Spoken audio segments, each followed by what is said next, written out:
So today, I've decided to come live because recorded content is quite easy. Considering what's happening in the market, I've decided every Wednesday, 5 p.m. Dubai time, I'll come live and sort genuine inquiries, concerns, could be of people, So I'm going live on YouTube, and anybody who have any questions may feel free to ask. Now, why it's important to come live is there are so many versions of reality, right? And people are getting confused. They're like, what is true? Now, what is true? Okay, that's a tough question. But we need to understand first who are the parties involved. Okay, what is the conflict? Where is the money flowing?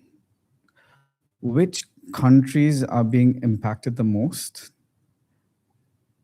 and which countries are benefiting from this? Because see, if you think or if you believe that this is a UAE versus a country situation, it's not going to help. Need to understand that this is a global situation. And at this point, I think it's extremely important for everyone to understand basic geography as well.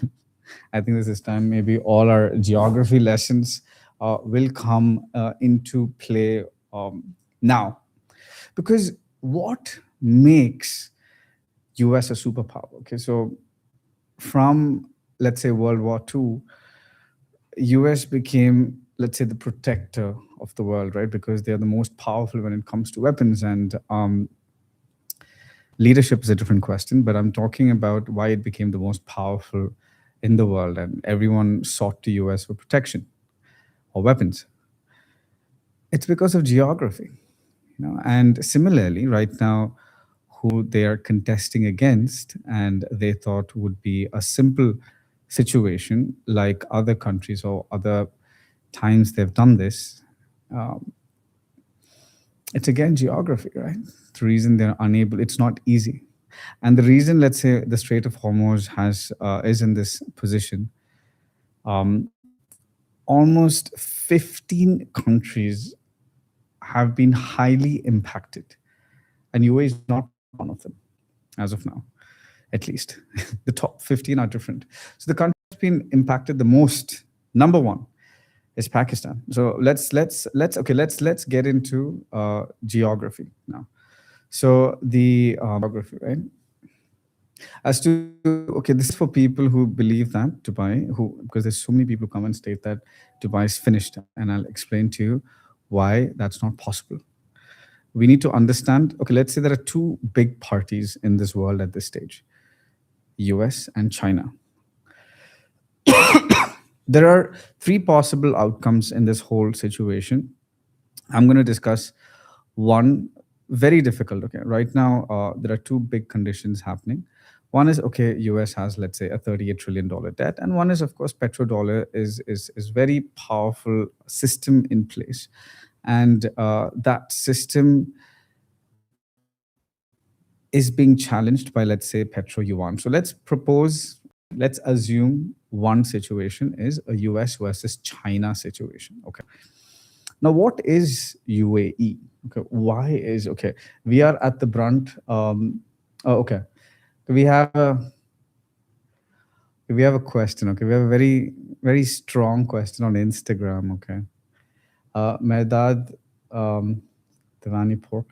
Thoughts on Iranian Golden Visa cancelled? What will happen to their apartments and assets?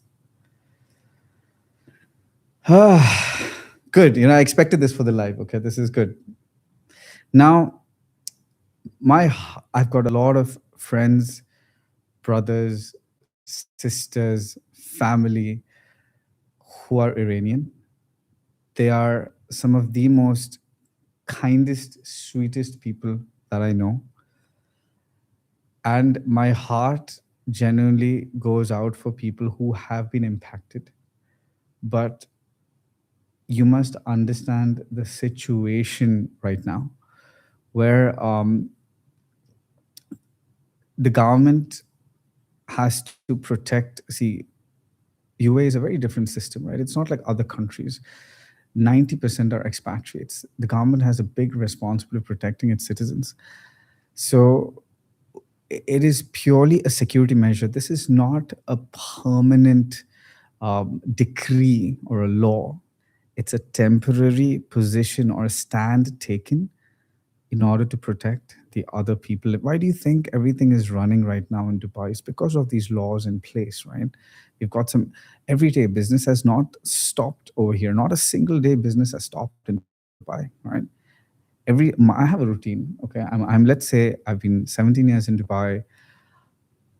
I run a small business. I'm an investor. I've seen 2009. I've seen the global. I've seen a pandemic. I've seen the slowdown. So for me, ever since this has started, Feb 28th, not one day my routine has been disrupted. I still wake up in the morning. I go to the gym. I go to my office. I come back home. Not one single day. So it's because of some strict measures taken, right? So it is temporary. Okay, you just need to have some faith, and we all hope that this will get resolved soon. I'm sure there are experts who can resolve this. And there's one more thing I'd like to add. It's that it's not the first time. See, unfortunately, somehow UAE has faced such harsh brunt of the Western and Indian media. Now, this same situation has occurred in the West as well, right? How did when or let's say how US treats sanctioned countries, or how did Europe treat Russia during the Russian Ukraine war situation? So this is not happening for the first time. There are certain contingencies that a country or a government has to take in place during this situation. And I think UAE is doing a very good job. I understand the people impacted, and my heart genuinely goes out to them. But I promise you, once this is resolved, what so the objective of me going live over here is we need to understand what is the short term impact, what is the medium term impact, and what's the long term impact. Okay, so let's say the short term is 0 to 6 months. What's going to happen? Okay, 6 to 12 months. And again, the initial structure of the conversation, we need to understand where is the money flowing, understand some simple geography, and which countries are going to benefit from the situation and which countries are all relevant. Um, Pause. Okay. So, did I miss any questions? Okay. I didn't miss any questions. Okay.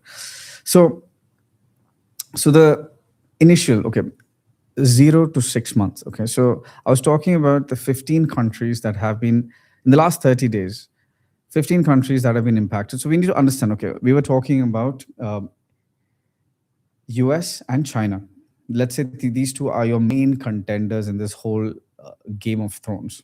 So whatever's happening. Now, they both require UAE. I'll explain how. So China requires UAE to connect to the African, European, and the Western markets, right? It's a global. So what is UAE? UAE is, now really understand these 3 points. UAE is a global trade hub. UAE is a logistics hub. And UAE is a finance hub, okay? Global trade, logistics, finance. Now, at least now, after the Strait of Hormuz has closed, we really need to understand how the world functions. The world functions, these are some of the most important aspects: shipping, logistics, trade. At least now, I'm sure countries, insurances, these are why most of the things happen across the world. Insider trading, stocks, how to make money, that's a whole different topic. But now I'm going to try to keep it very basic at this stage. You must understand when this war, let's say, initiated, US made $1.7 trillion in a matter of 30 minutes, 30 to 60 minutes. So that's a whole different topic, okay? So what is UAE? UAE is um, it's a hub of global trade, logistics, finance, okay? So it means if China wants to do business with Africa, Europe, and the Western markets, it uses UAE. If US wants to access the African, European, Asian markets, it requires UAE. Um, and other countries, if India, for example, wants to do business with the African, European markets, it requires UAE. Now, if someone tells me Dubai is finished, it's a very uneducated approach because we don't have contenders. If you tell me, oh, okay, let's Singapore. So this is what this is the funny part, I get these, Singapore. I'm like, yes, Singapore is it does very well financially, 100%, but it caters to the Asian markets. It cannot cater to the European and the African markets, geographically. That is why understanding geography and geopolitics. Right now, we're covering geography. We'll get into politics, which is leadership, which is interesting as well. So then the next now, apart from the taxes, again, a big concern, right? So we need an environment that is business friendly, tax friendly, strong airports, logistics, global trade hub. So there are a few things to achieve this position of becoming a hub. So I'm surprised actually. So in YouTube, just to say, if anyone wants to ask questions, feel free to ask questions. Okay, so please do feel free. This is the idea of going live, was an interaction, because especially the haters, please, because you guys come and start pouring out on comments. I'm going to come live every Wednesday, 5 p.m. Instead of having a verbal war on comments, I would rather have a live debate. It's so much, because I love an educated, I love a healthy debate, and critics are fantastic. Critics are a great way of learning. So I absolutely have no problem with critics. So where are we at? What are the other options? Turkey, for example. If somebody told me Istanbul, I'm like, yes, again, Istanbul, fantastic, but fantastic for the European regions, Europe, Asia to a certain extent, market. So, if you go back to the world map, whoever's listening to this live, and you try to understand what I'm saying, and there are multiple other contenders as well. I'm making a video called Top 10 Reasons Why Dubai will always remain one of the strongest global cities in the world, and that cannot change. So this is the geography part where we are extremely strong. Okay, the most. Okay, so, and we can see it live. Okay, because why? Two terms: buffers and resilience. Not many countries have buffers. So this we have observed just in the last 30 days. So in the last 30 days, what have we observed? In let's say these are the main areas I'm talking about, right? Asia, Africa, and Europe. So in Asia, you can observe, let's say India, Pakistan, Philippines. The impact that the blocking of Strait of Hormuz has created, you will feel an extremely high impact amongst the middle class already. LNG gas cylinders have been cut off. You will find inflation has already begun. The middle income segment will already have, if somebody's sitting in India, Pakistan, they would already agree to this. Philippines, there is in a state of emergency. It has been declared. There are other places, I just don't want to get into it, but this is Asia, okay? If I look into Africa, again, I was talking about 15 countries. I think the top three, in number one comes Pakistan, in the 2 and 3 comes in Africa. Ethiopia, and Egypt, surprisingly, because of their dependency towards energy, and they don't have the buffers or the resilience in place. There are, of course, other 15 countries, and UAE is not amongst one of them, who are going to get almost immediately impacted because of Strait of Hormuz being blocked. Now, now, so this is so we've sort of understood basic geography. Now let's get into politics, right? Now let's understand our leaders as well. Okay, so technically, let's say this is some sort of weird competition or World Cup that's happening, right? Everyone's trying to compete for their place. There are talks about China versus Taiwan. There's talks about US continuing this with Cuba. They've already taken over Venezuela. He talks about Greenland. We don't know. Okay, there's an entire reset being happening. Okay, so you understand geography at this stage again. But what you really need to understand as well is about leadership, right? So which leader would you choose? I mean, who are you choosing? I mean, gone are the days where, okay, this is one country and you're electing its leader, and it's now we really need to understand the macro perspective, right? Like a little global perspective. So which leader would you place your bet on? Now we've got our ruler, let's say the ruler of UAE and the ruler of Dubai, who have in the last 2 decades made Dubai one of the best cities in the world. I haven't seen a leader like this. Surprisingly, maybe another very promising leader that I've met. Of course, the talks. Okay, maybe I don't want to get too much into politics, but the other people on stage right now, not everyone would strongly support them. There are very few good leaders in the world at this stage. So if you understand basic geography, you've understood leadership. Now let's get into, okay, the 3 phases. Okay, the first phase is the short-term phase, which is the panic phase, right? Because there's so much of fear mongering happening in the public right now, where everyone is talking about. There are multiple reviews, especially from the West, from India. You'll find multiple reviews at this stage. So, okay, so the first 6 months, because in all honesty, I don't see it is a. There are multiple reviews, right? We don't know. Okay, let's say worst case scenario, this goes over 6 months. Okay, worst case scenario. I'm not saying anything, but let's presume that's your short-term phase, 0 to 6 months. Now, this is where there's a lot of volatility in the market. This is your option. This is where people have an opportunity to sort of build wealth, right? You identify opportunities because people are willing to negotiate at this stage.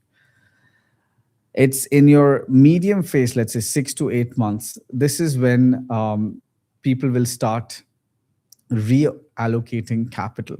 What does that mean? So these countries that I've mentioned, let's say those 15 countries, that's just in the last 30 days, who have faced the major brunt of inflation.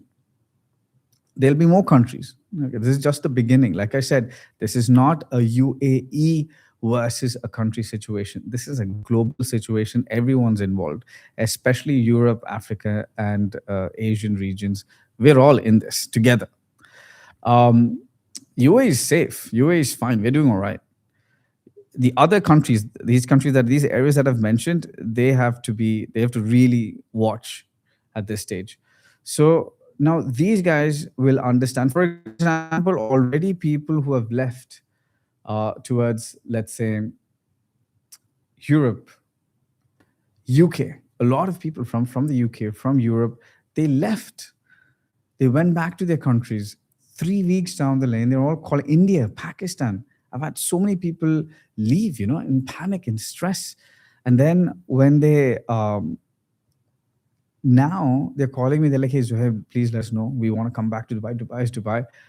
I would take interceptions any day compared to what's happening in back. We would prefer that any day. And this is reality. I'm not even trying to hype. I want to have an open conversation every Wednesday at 5 o'clock. We can discuss. Unfortunately, nobody's trying to discuss anything with me today, surprisingly. Normally, I have so many questions, unless there's something wrong. Okay, here we go. Even sale is down. Rent is really strong. What do you think? AirPro, sales are down. I think sales are at least 40% down. But so that's another video I really want to take. I've been studying all the distress deals over last month. Okay, so I've studied 550 distress deals. Okay, now of them, around 95% are OPs, people panic selling at the original price. They're not taking a hit; they're selling at OP. Then 5% are willing to sell under OP. So I'm gonna chart it down in terms of price per square foot along the whole map of US. That's going to be a very detailed video. I'm trying to make it as less boring as possible. So, but this is something I will discuss to again give a very, very realistic picture on what's happening. But what's interesting is that I have so many investors looking for a good deal. It's hard to close deal. All clients say it's not right time to buy. How do I convince them? Okay, Jay, I'll come back to you, Jay. Okay. So Jay, actually, this both of you guys. Okay. So this is very interesting. I love questions. This is what I want. I want interaction. I just want. I don't want to keep talking. So so I've studied all these distress deals, 550 deals. All are selling at OP. 5% are selling below OP. But the interesting fact is that I have so many buyers from US, surprisingly from Israel, and from Singapore. People who are aggressively telling me, Zohaib, give me deals. Zohaib, prepare a report. Zohaib, give me deals. That itself is a very strong indicator that people know that this is gonna sort out. Now there's an opportunity. Let me get into it. Let me understand the market, right? Now, what is our advantage as investors, or let's say as real estate agents, is that, see, yes, 0 to 6 months is where we have to hunt for opportunities.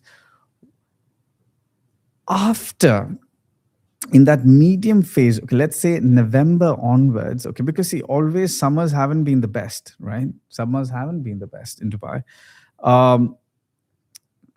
Okay, here we go. Okay, so summers haven't been the best. So in November, when all the developers are going to come strong, the government is going to come strong as well. What is the government going to do? They're going to reduce mortgage rates. They're going to give offers. They're going to come up with some really strong, I don't know. They will come up. This is what I've observed this. I've seen this all the time, right? They're going to come up with really interesting offers. They're going to boost the market. Then all these opportunities are going to come because this is how investors react, right? And this is not just a case of real estate. It's with stocks, it's with crypto. This is just how the market responds. It's almost like a game. Once you understand the game, that's where you make the money. Okay, here we go. Questions are here. Thank you. Okay, so investors are just observing and might wait out until summer. Yes, Seema. Yes, investors are observing. That's what they're doing. But see, so there are two kinds of investors, right? The veteran investors who have really seen this over and over again, they are really hunting out. Of course, they want to get the advantage. They know that they have a few months to play around. It depends. Now, today, Donald Trump came and said, hey, we're leaving in 2 weeks. So you don't know, okay, when this opportunity stops. It's sad to call it an opportunity, but it is what it is. But of course, people are waiting out, and everyone's waiting to come back to restart their normal lives. Banks have reduced property valuations by 10% for mortgages. Yes, and isn't that a good thing? That's what promotes, right? That's what boosts buying, right? That's what governments do, to promote buying. What do you think the ripple effect would look like once all is settled? So Zara, what's going to happen? So these countries, so our original source markets before COVID, okay, was basically Europe, Asia, Africa. These were our core. Middle East. See, because so one of the country that I missed amongst the Middle East is that's being really impacted is Jordan, for example, right? So Jordan, Egypt, Lebanon, India, Pakistan, Sri Lanka, Nepal, South Africa, Ethiopia. So these countries are amongst the Philippines, amongst the 15 countries that have been way more impacted. They don't have buffers, they don't have systems in place, and they get hit the most. Now, people, investors from these regions, they need to move their money. This is in the second phase that's going to happen. They have to reallocate their capital. So when they start reallocating their capital, that's when markets are going to increase again. So it's just what always happens, because at the end of the day, it's not like everyone's going to take their money and go to US, or they're going to go to Canada, or they're going to go to the UK or Europe, because of evident reasons. But yeah, that's the ripple effect. I've seen it. I'm like, even if buying OP, but no, I'm not sure. Vignesh, some areas in Dubai attracted touristy capital. Example, Blue Waters, where we saw significant increase, but not across the board. Your thoughts, Vignesh? Now, so I told you I studied 550 distressed deals. Those were all the deals in the market. Surprisingly, I've not seen Blue Waters. I'll explain why. Now, what makes Dubai extremely different to other countries in the world is that, I mean, maybe a Monaco, but again, it's Monaco as well. There's a lot of theft and robbery, and laws are not exactly as strict as in Dubai. Dubai is a very cash-rich country, right? And what's the difference between Dubai and, let's say, a Western country, and especially the people who throw a lot of hate? The difference is that in the West, like I was watching this news the other day, where Germany is going to out around 900,000 Syrians in the next 3 years. Okay, there's a proposition between the Syrian president and Germany, and there's another revolt and riot and etc. Now, what happens is they have filled, because they need people, so they have filled that bottom layer a lot. And the government offers money, they offer homes, they offer hospitals, they offer schools. So I feel this is how you cripple a nation. I get it, and I understand, and I know I'll get a lot of hate for this, okay? But what happens is that's exactly how you impact top layer of a country, like the businessmen, the industrialists, the politicians, or the people who make money, right? The top 10, 15, 20% of the society. That's how you impact them. And they look for safer havens. Okay, this is what's happening across most of the countries who are throwing hate against Dubai. Dubai, if you don't work, you get out of the country. So you have to work. There's nothing free. Nothing is free in Dubai, But for a person, a hustler, a person like me, or anyone that you see, or most of the people you see online, it could be me, it could be a Rizwan Sarjan, I don't know, anyone, anyone you see online, you'll see. I myself know at least 100 people have become millionaires thanks to Dubai. It's a networking hub. It's a business hub. It's like you can work, you can make your money. So touristy capital, Blue Waters, where we saw significant increase. Why you're not going to find in Blue Waters is because they're all rich people who bought it over there. All the Russians, Blue Waters is a little Russia over there. You think they're going to have impacted because of this? Russia is actually making money. Now, this is where we need to understand geography, right? They're not going to sell. They're making money. Russia, Norway, Canada, US, China, they're all making money out of the situation. So we need to understand, this is what I started off. You need to understand who's making money, who's losing money. The people who are losing money are going to come back to Dubai. People who are making money, we need to figure out, if anyone else can challenge the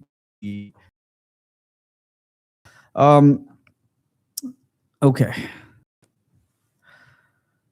Developments like airport, expo, Palm, etc. slow down. Seema, no, that's a beautiful point. Yes, we can expect this. This also has happened in the past, right? I think Palm, Jebel Ali, poor thing, it's kept trying to come, and every time it tries to come, something happens, I see a slowdown in Dubai Islands, in Palm, again, I see, these are my presumptions. I'm not saying it's going to happen, but yes, we can expect slowdowns. Do we expect investors losing their money? No, because money are in escrow accounts. Is Dubai still an extremely safe place? Yes. Can we say that the same from other countries? No. I mean, I can at least say, let's say for countries like India and Pakistan, just today morning, one of my consultants came back from Pakistan, and she was like, I was looking at opportunities in Pakistan because the inflation is really high. So she comes from a place called Islamabad. So she spoke about two developers, one of the top developers, and the second developer, I don't want to mention the name. The more she dug into it, she's like, oh my God, this was a Ponzi scheme. It was not even a real thing. And that's the situation in so many countries. And your best case scenario is making an ROI of 2.5% after taxes. In your best market, you make 4%. In a market like this, you make 2.5%. So there's a reason why Dubai or UAE remains strong. Okay. Um, Even if it's OP resale, we have to pay 30 to 40% to the developer, right? True. Now that's the challenge. So this is where we assess: do you want to do that, or do you want to negotiate a developer a longer payment plan? Do you want to ride the wave? So these are where you need to understand. So that there's a when it comes to a place like Dubai, there's a spectrum of investors, right? So based on their objective, maybe you just want to like put in a small ticket value just to ride that wave, because at this stage, I am buying stocks. I'm buying stocks in from Chinese companies, from American companies, from Dubai companies. I'm looking at opportunities in real estate, and I want to share what I'm doing. So that's the whole objective of this session. Um, the current situation lacks clear visibility on outcomes, which may be affecting confidence in the property market. Consequently, several potential buyers are delaying or withdrawing their purchase plans. Absolutely. I mean, that's what I said. See, this is the short-term phase, which is a panic phase. And this is not just pertaining to real estate. This happens in stocks, it happens in crypto, it happens in real estate. It happens in any money-making gig. Short-term fear panic when your newer investors or your non-veteran investors who just made, started making and, started hustling. These are the first people who try and sell out. Now, and they do. And the veteran investors who understand macro trends, who look at the geopolitical situation, who try to study markets. How do you make money out of stocks? You need to bet if a company works or not, right? Dubai is one of the best companies in the world. So you just need to assess on where you want to, or what do you want to get into. um so okay, what's next? Okay, can we get good rental income from Azizi, Venice? Anand, actually, Azizi, Venice is one of the places where I saw distressed deals. So I'll be making a video about where are the places that I observe again, but that does not mean it's a bad project. I'm just saying. So I'd made a video earlier talking about a pyramid situation where there are a few developers, the top tier. Then there's tier two, your volume developers, right? So your volume developers are Damac, Azizi, Bengati, Danube. Of course, because they play in volumes, you will find slightly higher distressed deals in these cases, But I will be making a clear assessment of, will you make good ROI? I'm sure you will, Anand, because it's right next to the logistics hub, Dubai South. So what I was explaining earlier, that Dubai is a global trade, warehousing, logistics contender. So the strongest in the world, when it comes to that kind of infrastructure. It will make money. To answer your question, yes, there will be good ROI, Anand. In war situation, any impact will be on rental income in Dubai South. Anand, if you're talking about Azizi, Venice, by the time it's ready, the whole world would be a different place, but Dubai would still retain its position because it's one of those few countries who understand buffers, who understands resilience, who has a fantastic leader. I think that's the biggest challenge for most countries nowadays. The leaders are like funny. I mean, just most leaders are just hilarious. Like it's almost like sad. I'm like, most of the leaders when you see them, you're like, who elected this guy? Like which person in their right senses would want this guy? I mean, I wouldn't hire him as a manager. And somebody is running those, and those people are running countries, and people who are supposed to run countries in some countries are in jail. I mean, now you know if you know, but some of the best leaders that I know are in jail. So it's just sad. So yeah. Next, will it impact rental income in Dubai South? Now, yes. In the future, no. If you're in Azizi, Venice, you're fine. Don't worry about none. Lizan Kunda. Is it the right time to invest in real estate or any other sector at the moment? In other words, would you advise to move money into Dubai now? Lisa, it's a discussion, right? It really depends on where you are at life, and what is your. It's a strategy. We need to discuss what are your thoughts, how much capital you can looking to allocate, how long are you willing to wait, what is your perspective, which country are you from, what currency is your money in stocks, which stocks are it into, is it in a bank account? If it's in a bank account, yes. Now how do you, so it's really, it's not a simple question. Is Dubai a fantastic place to invest? 100%. It's one of the best cities in the world. It'll always will be. That's not going to change, because most countries have just been going in the wrong direction for the last 2 decades, with Dubai is moving in the right direction. Which countries are going to survive in the future? The people who have buffers, who are resilient, who are into AI, into data centers, into robotics, into longevity, green energy, to a very large extent, who have a strong defense system. So there are very few countries who tick all these boxes. So I think that answers. Book a strategy session, and then we'll assess if it's a good time for you to invest or not. Seema, Anand, yes, you'll get better rental income with Azizi Milan. Okay. How much confident are you on Damac Island? Manage on that much water, even District 2 water on Google Earth, you can see dark green on middle part. Actually, I did not understand that question completely. How much confident are you on the Damac Island manage on that much water, even in District 2 water on Google Earth? You can see dark green or middle. You're going to be fine, Airpro. Okay, you're going to be fine. Okay. Shai, what are your thoughts if a person has units in Valley and in Vassal 1 community near the temple? Should we hold or sell? Okay. See,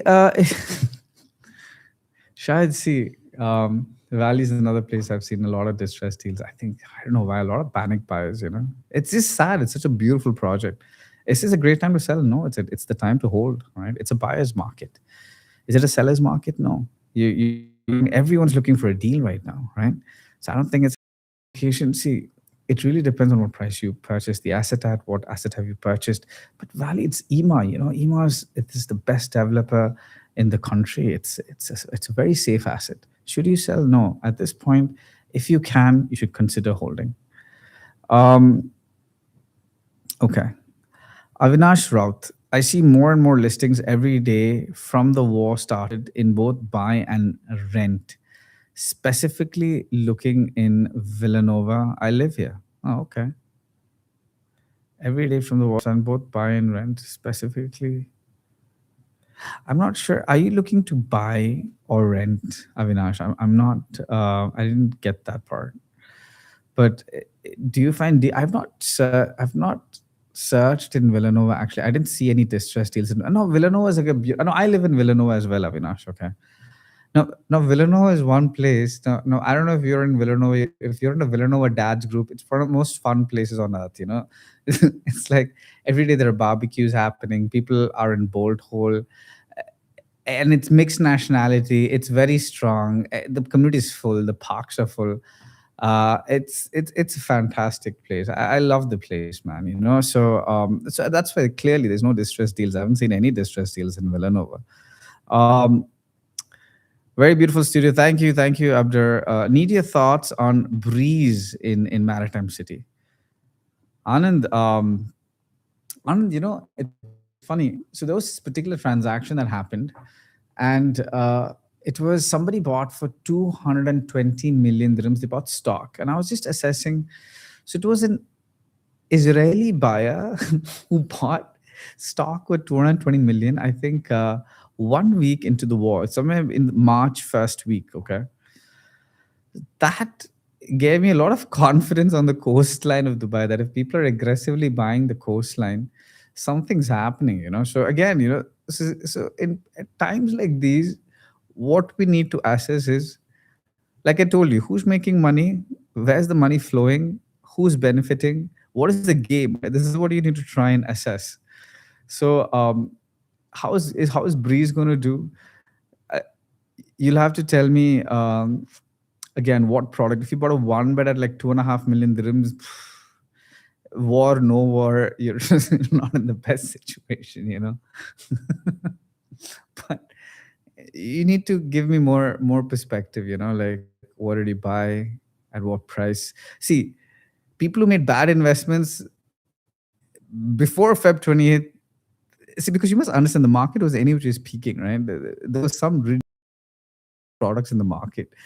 So this is a very healthy correction in both pricing in a lot of rubbish products and in agents. There are a lot of bad agents. Most agents in the market have been born in the last 4 years, especially after 2021 is when most of the agents have come onto the market. So I've been doing this since 2009. So I found it very funny. So to answer your question, will Breeze do well? It really depends on what you've bought at what price and what price per square foot. And if it's a bad investment, that's not because of the current situation. It's because of a bad decision. Make sense? Okay. Makes sense. Okay. So distress deals in RYM phase 2. Rehan, I actually saw one distress deal in RYM because RYM was one place that I was looking at. So I found one distress deal. It was in Bayline. I think it was a one bed for like 1.65, 1.7 million. It didn't seem very distressed. So that's why I wanted to cover this video where I'm discussing all the distress deals. So even then it was at around 1,900 dirham per square foot, which is not so bad. That's the only distress deal in RYM, nothing else. This is the time we need you the most. Oh, thank you, Abdul Ghafoor. Very uncertain times. I mean, good guidance from you, Mohammed. I love the contact. Greetings from Amsterdam. Thank you so much, sir. That's the objective. This is why I just want to come every Wednesday, 5 p.m. discuss just a normal discussion. I'm not looking here to sell. I'm trying to give you some kind of clarity for people across the world because there's so much weird information, right? And I'm here. I'm in Dubai. I go every day to office. I meet investors every day. I've got people coming into my office. Every day I'm getting people come to my office and they're like, Zohaib, we wanted to sell our property. I think you've got the biggest network and you're the only person who can sell. And I'm like, hey, you know what? We'll figure this out. Calm down. Okay. Let's take care of this. So you're right. I think at this stage, this is what people need, just an honest conversation, not someone who's trying to sell something, just someone who comes and talks, Anand, studio bought at 1.3 million. Anand, that's not bad. Okay. That's not bad. 1.3 million studio will perform. It's coastline. It's okay. You're safe. You're not bad. I feel for a one bed about 2 million or bought like a two bed at about in Breeze million, it's like a red line. Airpro, what do you think? Townhouse Sanctuary and 4060, is it a good buy on current time? I just did a transaction today on Sanctuary on a 4060 plan because even Shobha went to 4060 and we are negotiating some DLD waivers as well. I think that's a great opportunity, because houses, see, what are basic human needs? food, water, shelter, right? That's basic human needs. You'll always need houses. And like I said, see, what is our objective? The population of Dubai is 3.3 million. Our objective is to reach 4 million by 2030. That's still on track, guys, because you must understand, after the situation, the kind of flow that's going to come from India, Pakistan, Jordan, Syria, Lebanon, Europe. See, now Islamophobia is a thing as well, right? Now, if you look at around the world, yesterday in the parliament meeting in Brussels of Europe, they said that, hey, we want Muslims out of the country. And Modi, our Prime Minister Narendra Modi has come out and said, hey, you know what? We stand with Israel, and that's not exactly. We want our own country as well. There are a lot of ministers come and say we want our own country as well. In Japan, there were riots against them. In Australia, there were riots against them. Where do all these people go? So there will be a lot of movement. Especially, like I said. So the first phase is the short-term phase, 0 to 6 months. After that, the phase that comes, there will be movement again where people need to reallocate capital. And that's the phase where all these people are going to come back to Dubai. They need houses, they need a place to stay, they'll figure out a business. A house is a great opportunity. So could you share a list? Okay, oops, okay. How do I go up? How do I go back up? I missed. Can I? Don't touch. Pranav, how do I go up? How do I? I like that. Just 2 fingers. So my 2 fingers are not working. Right.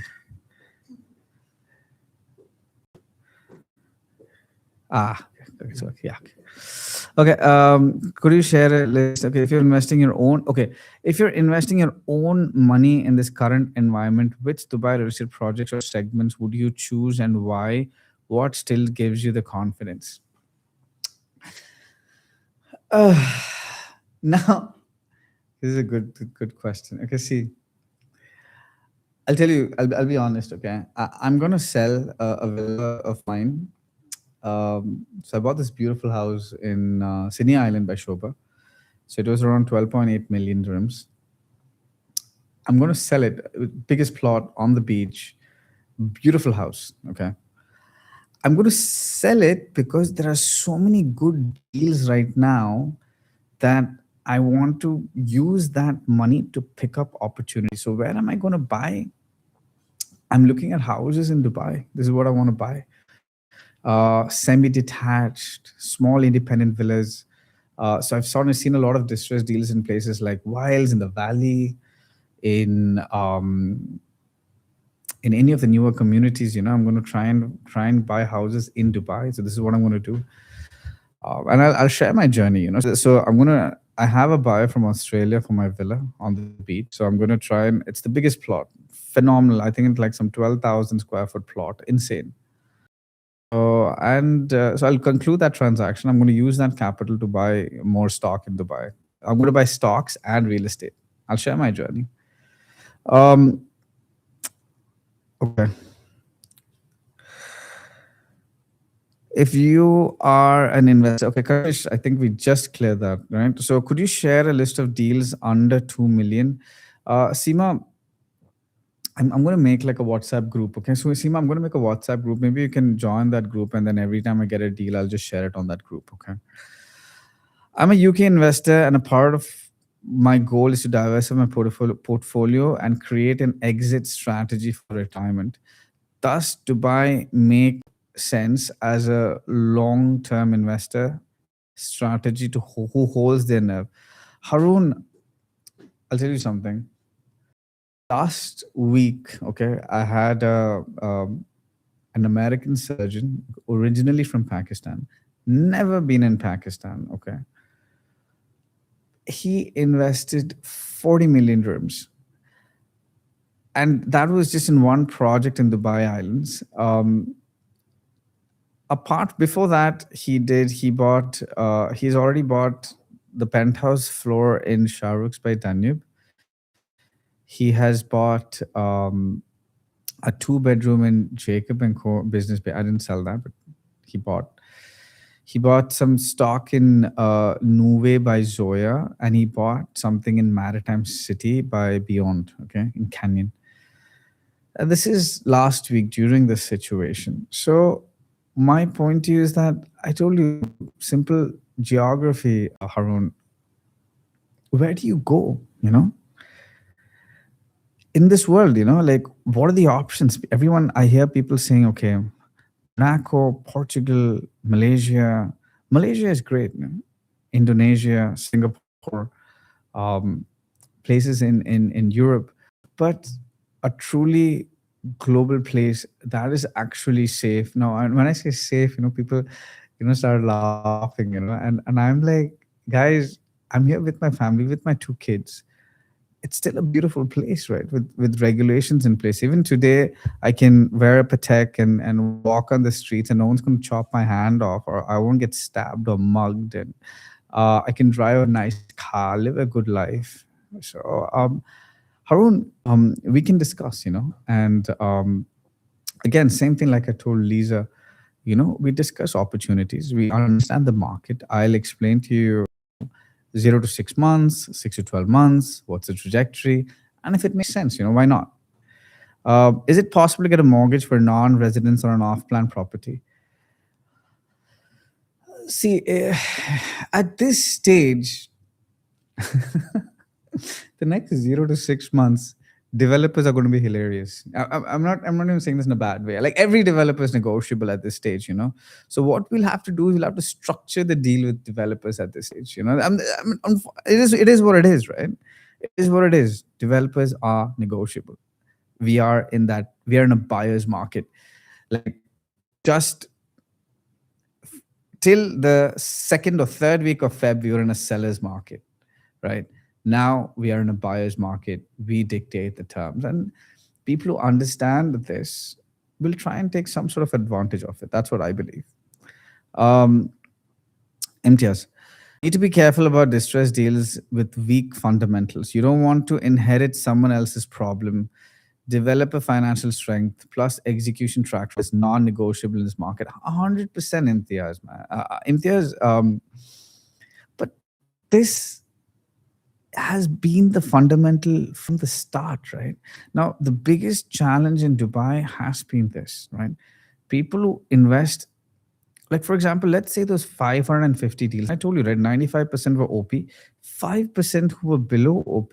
I had a conversation with those sellers, like as to why they were force sold, So even in today's market, I've seen a lot of crap being sold at the wrong price. Now, this is the case in any country in the world, right? You'll have good deals, you have bad deals. You have good investments, you have bad investments. It can be stocks, it can be real estate, it can be crypto. You've got fake cryptocurrencies. It is what it is. I mean, so this is war, no war. These are non-negotiables. If your price is right, what my approach is, prime real estate. This is my wealth. I'm going to hit prime real estate. If I get an opportunity, I go for it. If I don't get an opportunity, I sit down, I relax. Pina coladas, So, I'm sorry. Market isn't bad. Agents are creating the panic. I get calls to sell the properties that I don't even own. and they tell me that I need to exit now for mere 1,000 dirhams. They're doing it. MS Ansari has hit the spot. This is the biggest crisis we're facing right now. We have about registered 30,000 brokers, but unregistered, we have about 100,000 brokers. These brokers are ruining the market. They're giving wrong information. And I've heard this as well. So I had a lot of investors panic and call me because they're like, we got calls from agents telling to sell now, or, the value of your property is going to go down 30, 40, 50%. And I was like, okay. You won't believe, I had a broker try and pitch a very, very strong investor. Okay, this guy has a portfolio of 100 to 150 million dollars. Okay, very strong investor. And he's like, hey, I'm negotiating an underwriting deal for you. And I'm like, so I asked the guy, what is the underwriting deal? He's like, hey, this is the deal. It was a very, very shit project, okay? Which is literally on the red zone of the flight path in Dubai. A horrible plot. And it was facing the creek, and he's saying full sea view. It was facing the creek, facing Dera. And the guy is like, it's an underwriting deal, pay only 24%. I'm like, if you're paying 4%, how is it an underwriting deal? The idea of an underwriting deal is that you don't pay the 4% and you flip it. And he's like, I'll sell it. I will flip it for you in 3 months. And he was selling it at 2,700 dirham per square foot. And he offered some kick. It was such a shit deal. And I'm like, these are the guys, are ruining the market. And same thing. They're calling investors and telling them, oh, sell it right now. The price are going to reduce.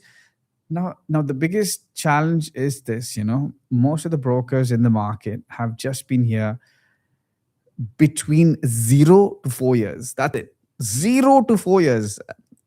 Big chunk, 0 to 6 months. Another big chunk is like 6 months to 5 years, 4 years. That's it. That's not experience. That is just not it, So, okay. Once the ceasefire happens, Once the ceasefire happens, do you think, due to the increased prices of fuel, goods, raw material, right now is the right time to hedge the money against inflation? Will this impact future prices? Hey, that's a very interesting take, because yes, construction materials we've all already seen prices of fuel increase. Oil is increased, energy is increased, construction materials are going to increase. Will the prices increase? Structurally, with structure, with time, developers will be patient. They're going to take a hit on their profit margins. But again, most developers have made so much of profit already. So Dubai is one of those, again, places or ecosystems in the world where we don't function on debt. We function on cash. So we are some of the most cash-rich developers in the market. That's another video I want construction sites and show construction happenings. Because there's always a Damac building being constructed. There's a Bengati behind my building. I want to show the construction activity happening in these sites, in Miras Acres, in Oasis, just so that people understand that so okay, to answer your question, will they increase?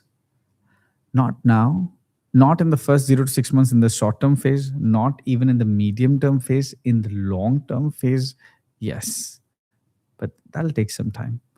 It was the second part of the question. Is this the right time to hedge money against inflation? Hedge money against inflation 100%. So the 15 countries that I mentioned, they are in a very, very tight spot, especially a lot of countries in Europe, in Asia, in Africa. They are under a lot of stress. So they will look into these options. But unfortunately, again, it depends on how tenured they are as an investor. If it's a new time investor, they're going to wait and watch. Tenured investors already have reallocated funds. These funds are what you're going to see in that medium term. When I told you, like after the panic situation, when people have to start moving capital, that's when you're going to see these people moving capital. Now is the time for veteran investors, not your newbie investors. Okay. Hey Zohaib, I'm really like the content. Sorry. Okay, the content and talks from your channel. Recent one was very informative with Imtiaz analyzing DIFC 2.0. Could you make something for Al Marjan Island win? Actually, Imtiaz is brilliant, man. He's one of the best analysts I have. He was one of the part of the founding teams of Flipkart. Extremely intelligent guy. 100%. I'm going to give this information to him, and I think he assesses even better than me. So, 100%. I'm going to pass this information, Kali Prakash. I'll pass the information to Imtiaz, and we'll be very happy to create something for them. Honest reviews about greens by Danube. Ah, the challenges of being on the spot. Honest reviews. Oh God, it's so. This is the challenging part. I'm a part of the real estate, and I'm an honest person. So it's just so hard. Okay, I'll tell you honest opinions. Okay, honest opinions. I like the facade design. Okay, let's talk pros and cons. Okay, I like the facade designs. It's very interesting. Um, Fully furnished has now made a lot of sense to me because I don't know if I want to move into a fully furnished townhouse. It's home, I'd like to give it my own touch. The location is fantastic. I love the location. So I'm going to make a video saying that, see, Dubai Silicon Oasis is going to be like the next Singapore, right? Because 6,500 tech companies, now the haters are going to say that's not going to happen, but it's going to happen. Um, and and so there's a lot of infrastructure, AI, data centers, a lot of tech is coming into DS. So it's going to be a very, very strategic location. And there are no houses as of now. It's just Cedar and Sema villas, right? Very, very limited housing. So I think both Tilal Bengati and Danube are very strong propositions. But the plot size is really small. It's around 1,200 square foot plot size. So it's very similar to, Rukan by Reportage. That's the only comparison I have for Greens by Danube. The three beds at 3.5. The problem is, again, comparative analysis. If I have to compare Greens by Danube at three bed at 3.5 million, I would put my money in the Valley by EMA, but then it really depends because they have this very interesting 1% a month situation. The four beds are interesting. They have an elevator that really hits the South Asian market because we, unlike the West, actually take care of our parents. So sorry, I'm just joking. I'm just being mean. I'm sorry. That was a very British humor. Okay, so old parents, it's very useful to have an elevator in the house. So I think the four bed is a very interesting proposition. I've not understood but that's all I would say about Greens by Danube. Facades are interesting, plot sizes are small. In comparison, let's say Tilal Bengati, I think Bengati holds slightly higher value as a developer brand. The prices. So if I have to compare, Greens by Danube is like Rukan by Reportage, and Tilal Bengati is very similar to Damac Islands in terms of plot size and built-up area, that ratio. Will Dubai's coastline in missile with Dubai's coastline missile range, how does it keep safe haven status in a Hormuz conflict, and at what cap rate does core turn frontier? Wow. Dubai's coastline and missile range. See, Sean, the thing is, like I've mentioned, this is not a UAE versus any country situation. We are not directly involved. We are always supporting de-escalation and diplomacy. And it's unfortunate what's happening. But our defense systems are very capable and we have been very well protected.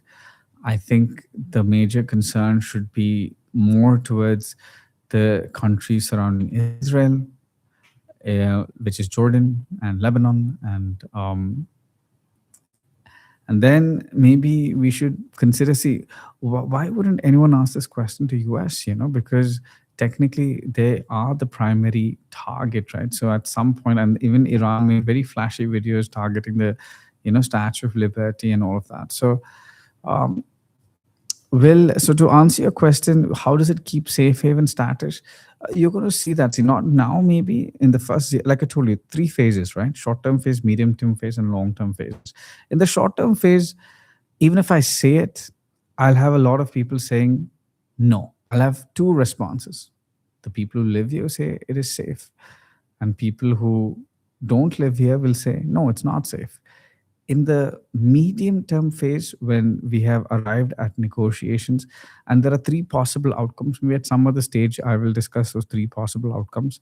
Outcome number 1 is petrodollar remains which is the most potential outcome. Outcome number two is there's a petrodollar and a petro yuan. Still, UAE remains unaffected. Option number three, highly I mean, it's very difficult to reach that outcome, but then the whole Middle East becomes one big happy family. We all just pay people to stop fighting, and because we have a lot of money, and the whole Middle East becomes a one big happy family, and so in all three case scenarios, we still emerge as a winner, and then all we have to do is come up with a few interesting marketing opportunities, like how we came up with Golden Visa, or we reduce the mortgage interest rates, or we come with a really new interesting project, and things, and life moves on. Like I made this podcast recently where I was like, see, one of the biggest incidents that the world has seen till date over the last century is the 9/11, right? Did Manhattan stop? No, right? Did Manhattan stop functioning after the 9/11? We didn't have that. We didn't have a plane crashing into the Pentagon or crashing into World Trade Center. Nothing happened, right? That kind of impact. So to answer your question, we're going to be fine. So agree with Imtiaz, a good deal isn't necessarily a good investment. Okay. Kashish, for Oasis, do you think people invested just before the war could get the projected appreciation if done in off plan, or is it a good idea to wait until summers and look for some better deals? Kashish, I saw some OP deals in Oasis as well. Appreciation is still on track, right? It doesn't change that Oasis is still going to be one of the best places to live. How it changes, again, short term, medium term, long term. Short term, all the UHNIs have fled. Okay, they have fled. People who could, I've seen people go out in chartered jets. I've seen them go to Bali. I've seen them go to Europe. I've seen them go to UK, to Russia. I've seen especially the Western audience. I've seen them fly back. But in the medium term, because see, if let's say I want a 15 million asset, I want to trade it at 30 million, I need a UHNI willing to spend 30 million to live in this place. That's going to take some time, but luckily Oasis, we're talking about 2028, 2029. So by then we're going to be fine. So see, a good investment never loses value. So that's why I want to make that video for, let's say, 550 distressed deals, because I'm not going to see a single prime real estate asset. It's the top communities, they're not selling their homes. So people did not make very sensible. A few of them, yes, okay, who didn't plan it out. New investors, not veteran. They are trying to liquidate their assets. But yeah, we just need to. A good real estate investment will always hold value. It's like a good stock. If you buy a Bitcoin, for example, it's never a bad investment. Prices go up and down. That happens. It happens with, like I said, stocks, crypto, real estate. It'll not lose value. With ongoing tensions testing Dubai's safe haven status, what hedging strategies would you recommend to European investors, such as prime, ready to move off-plan strong rental to offset volatility? See, you cannot offset volatility at this stage. How I've hedged with some investors, because they want their money to make money, right? So now I've negotiated with some developers who offer very interesting options, right? Look at 10% guaranteed returns, 3 years, so that you can hedge against the current volatility. Or let's say deals like this, developers like Shoba, who offered 40/60, that you just have to pay 40% of value. We're a backward integration company. We'll give you a top-notch product so you can sail through this volatility with minimum capital input, so you can make some serious appreciation. So, these are hacks or ways by which you could sort of hedge. But at the end of the day, it's a volatile market at this stage, for the next 6 months at least, 0 to 6 months.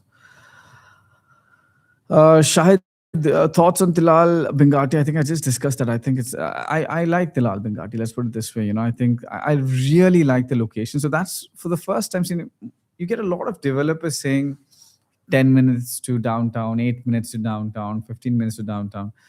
Um, this is actually one product that would actually, if you drive, it takes you 18 to 20 minutes to downtown. And the location is fantastic. You have demand and supply. So I was standing in the plot of the Lal Bengati and was facing Emirates Aviation University. And I know that Emirates is moving its IT hub right there. So around, I forgot the number of employees, but it was a large number, 4 to 6,000 employees who are going to come right there. So I was looking at, for the first time, I see demand and supply facing each other. That's how strong that product is. It's a very strong product. Um, what about the Jacob and Co. Ohana Villas in Jerf? I love those. See, like I said, I was explaining. Now, Jacob and Co. Ohana Villas, that particular location, right? It's a heritage site. That's called plot number 1. Okay. It has very important strategic value to the UAE government, that Ghantoot area, extremely important location. It'll take time. It'll take at least 5 to 10 years for it to, at least 5 to 8 years for it to reach its, let's say 5 to 10 years to reach it. That area developing right behind it. You've got Mira, who's parcel over 50 million square foot and building an entire community right there again. There are a lot of interesting plots being sold on Sheikh Zayed Road in that location. So that entire area will take a while to develop, but with time, if you have holding capacity, it's one of the best, beautiful areas. Your honest reviews about Damac Lagoon. I've recently moved here. Love the construction quality. Contractor is Shapurji Palji for Santorini. Your thoughts as a long investment. I'm sorry. Houses, I've never seen a bad house investment. It's people love. I told you I live in Villanova, and it's full. It's packed. Every day there are barbecues happening. There are kids playing in the parks. Things have not fluctuated. It's a beautiful place to live. Um, housing communities will always have demand, because families will have to move. Like Dubai is a safe place for families. You've got fantastic schools. You've got great medical facilities.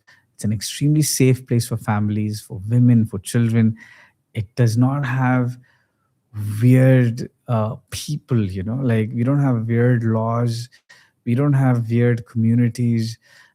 Toilets are separate. Children in schools are taught normal things.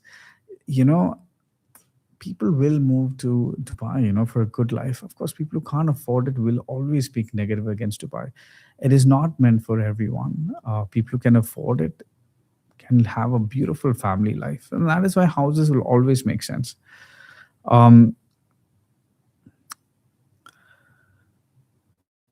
Dubai will come out of this and be considered an even safer place to go through this predicament with minimal damage and not have any political, financial turmoil in the long run. Of course, Oz, Dubai, Dubai's fundamentals are very strong. The problem is the lesser educated are the ones who would talk against it. The people who understand that to become a global financial hub, to become a logistics hub, to become a trading hub, to have one of the strongest airports in the world, to have some of the strongest ports in the world. It's extremely hard for all of this to come together, to have a business-friendly environment, to have a tax-free environment, to have all of this come together in one region is extremely hard. But the problem is the people who look at Dubai till date as a tourist and real estate spot, you can't explain it to them, but people with minimum education understand this, so coastline off plan property ready in 3 years. So worst case scenario, if rocket hits the coastline, it'll make construction faster because piling work will be easier. Correct me if I'm wrong. uh I don't want to correct you, actually. That's something, actually. Last time I've stopped correcting people. Okay. Thoughts on Creek Palace North, two-bed O8 series is a good long-term hold or swap for a three-bed in Ranches 3 for long-term. Hosseini, I have a very good deal for you. I have a two-bed in Creek Quarters at 3 million on the water, right next to Creek Palace. Beautiful, beautiful investment. Right now, Emar is trading for any property in the water starting at 4 million. You could make a very quick, the handovers in about 6 to 8 months, so this is like a very quick 500,000 dirhams, so if anyone wants that deal, please do let me know.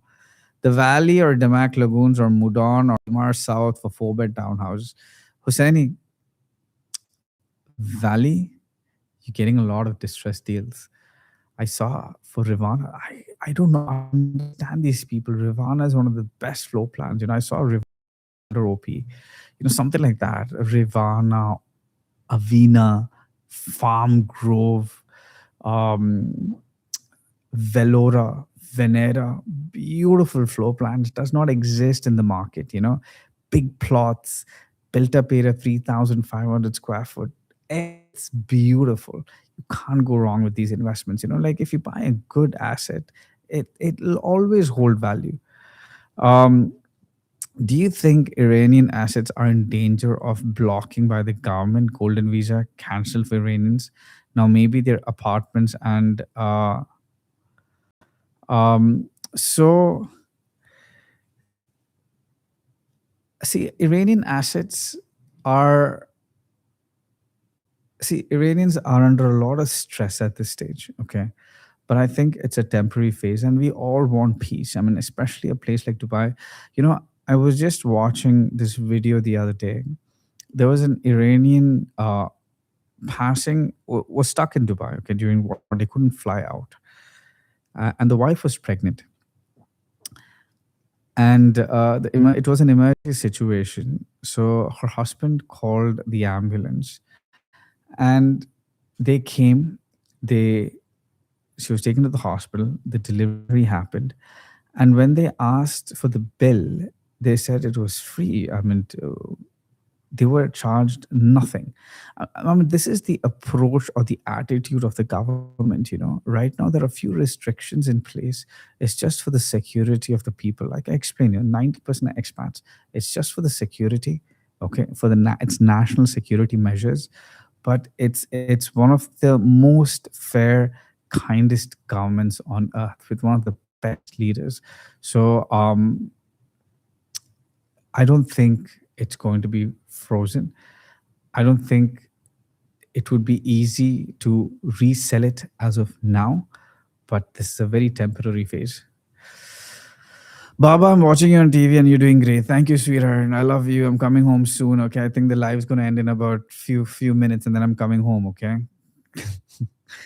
The Valley or Ranches 3 for long-term hold. The Valley or Ranches 3. Valley, I'll explain. See, Ranches 3 is a mid-sized community. It's not a very big community. I mean, it's majorly townhouses. And you only have Kaya and Elisab. Elisab is also not exactly independent village. You only have Kaya as independent village. Beautiful, fantastic, strong. But for your stock value to grow, you need a pulse. You need pulses for your stock values to grow, right? So why do you think downtown is pretty much stuck in terms of value? Because there's no pulse to grow. Dubai Hills spike in value or Palm spikes in value because you need pulses. The Valley the plot size is massive. Dubai Hills is divided into two sections. You've got your regular villas, your Sidras and your Maples, and then you have on the other side your extremely high-end villas. Similarly, in Valley is a massive Valley phase 1, phase 2, phase 3. And phase 2 especially is very low density and much bigger sized villas. And then on the other side you've got your farm gardens, again 10,000 square foot plots. These are the size of Palmyra at the Oasis. So because and if you live in Dubai, you'd know that, people really like that entire Dubai Lane Road stretch. The traffic is a lot easier, much lesser houses, some fantastic schools and universities. You've got academic city nearby. So in long term, I feel like Valley will perform really well. Because I live near that area, so really understand this location. So it's gonna perform well. I would recommend the Valley. Um, my friend who works at Shoba mentioned that over 250 sales managers have been laid off. Senior management has been demoted. A significant number of employees have also been laid off. This is just the beginning. 0 to 6 months, man. 0 to 6 months is panic mode. You'll find real estate brokers losing their jobs as well. Real estate agencies shutting because they don't have the capacity to run. How do you run the business? People who don't have buffers, who are not resilient, suffer the most, whether it's countries, whether it's companies. Business runs. So like I said, Dubai runs like a business. So businesses that run on low fundamentals don't survive. So um that's just what we all have to just brace ourselves. This is not a UAE versus a country situation. This is a global event, and any country or any business that don't have their buffers and resilience in place are going to face serious repercussions, including people. So everyone brace yourselves. It's a ride. It's a roller coaster ride. Um, get home, dude. Yeah, I'm going home. Going home. My son calling me. Yeah, it's just a few more minutes. My wife understands. Thank God. Alhamdulillah. I have a beautiful, intelligent wife. She understands. So can I sell my 2 bed in North Palace as an Iranian, or it's blocked for now?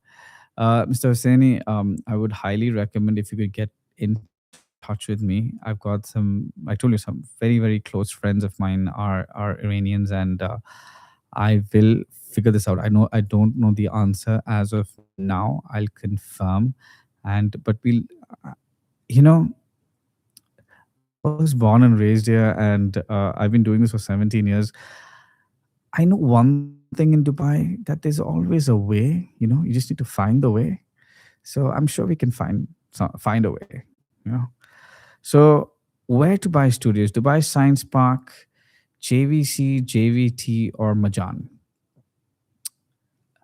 Where to buy studios? Where to buy studios? Um, where to buy Dubai South. I think the prices are really good at that, and it's a hub, right? It's where all the jobs are going to be. South of Dubai, and the prices are really low. You can get something below 500,000. So I think you should consider Dubai South for studios. Something really nice, a good developer. Um, JVC, if you can get it at a good price, it could work as well. So I would say Dubai South. Basima Reddy, should I hold my Greek quarters and Arabian Ranches 3 properties? If you hold, Mr. Reddy, everything is fine. Everything is fine. I mean, you would know best. Like China needs the ports in UAE, so we're okay, Mr. Reddy. Everything is fine. So he's one of my investors from China, actually. So the Greek quarters is going to be absolutely fine. It's a beautiful location. Um, is it safer, Vijay Cinema? Is it safer to invest in ready properties rather than off plan during uncertain times? Mr. Vijay, real estate is a safe investment in a place like Dubai. It's an extremely safe investment. What we need to identify is location, entry price, developer. What is your objective? So based on that, we can come up with a plan. Um, my mom is from Islamabad too. Give regards to your wife and kids. Sure. This is for you, if you're watching. So you're saying Shobha is not well managed, even though the quality is good. No, I'm not saying show is not well managed. I'm saying people who cannot perform have no value. See, do you think Shoba would fire their top assets or people who function effectively? People who don't function are disposed, Welcome to the jungle. I know friends in Shoba who are performing really well, so they stay, So change your friend circle. Okay, so guys, I think I'm heading out now. I think come again live every Wednesday, 5 p.m. Was it Panic? Panic? What is it? Dubai. Dubai Panic versus reality. So let's have an honest conversation every Wednesday, 5 p.m. I'll see you again next week. And if you want to get in touch with me, I'll give my details below. You can get in touch with me or my team. I think we have some of the best consultants in the market. We can assess and plan a strategy for you. Thank you so much. This has been a fantastic session. I'll see you next Wednesday at 5 p.m.